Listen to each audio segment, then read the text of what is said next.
নমস্কার। আজকে আমি নিয়ে এসেছি আমার পছন্দের খুবই পছন্দের একটা মাছ, কাজলি মাছ। আমার মনে হয় আপনাদেরও এটা খুব পছন্দ অনেকেরই। কাজলি মাছের পাতলা ঝোল খেতে খুব ভালো লাগে। আজকে আমি সেটাই বানাবো। তার জন্য নিয়ে নিয়েছি সরু সরু করে আলু কেটে, আর নিয়েছি বেগুন, টমেটো, কাঁচা লঙ্কা, আর নুন, হলুদ, অল্প একটু জিরে আর শুকনো লঙ্কা গুঁড়ো, আর ফোড়নের জন্য কালো জিরে। কড়াইতে দিয়ে দিয়েছি সরষের তেল। প্রথমে বেগুনটা ভেজে নেব।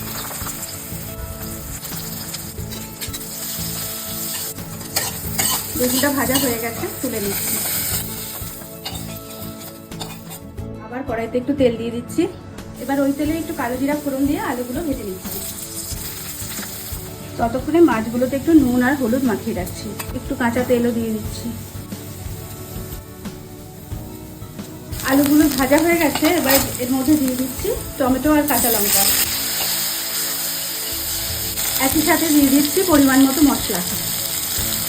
মশলাগুলো একটু কষিয়ে নিচ্ছি।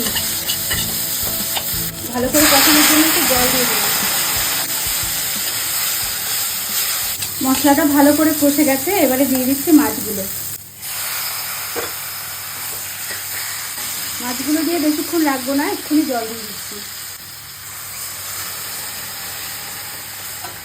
মাছগুলো খুব নরম হয় তো বেশিক্ষণ ফোটানোও যাবে না। ঝোলটা বেশ কিছুক্ষণ ফুটে গেছে। এবারে দিয়ে দিচ্ছি ভাজা বেগুনটা। একই সাথে ধনে পাতাটাও দিয়ে দেবো।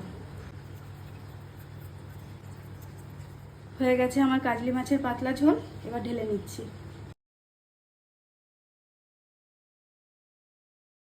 চলে এসেছি লাঞ্চে পছন্দের মাছ নিয়ে।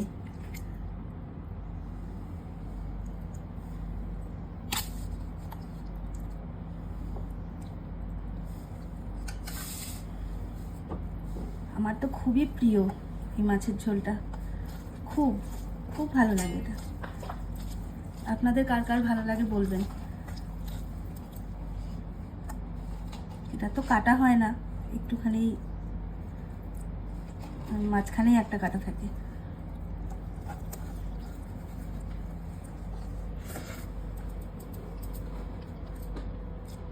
খুব ভালো হয়েছে।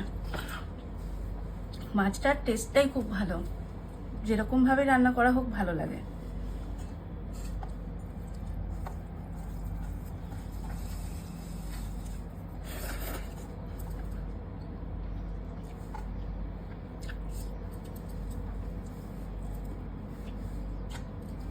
আপনারা কেমন করে এই মাছটা রান্না করেন একটু জানাবেন।